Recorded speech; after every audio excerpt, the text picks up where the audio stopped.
हमरा जिंदगी में आके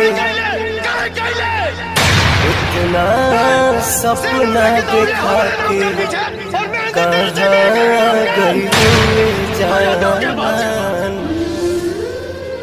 गइलू जान। विक्रम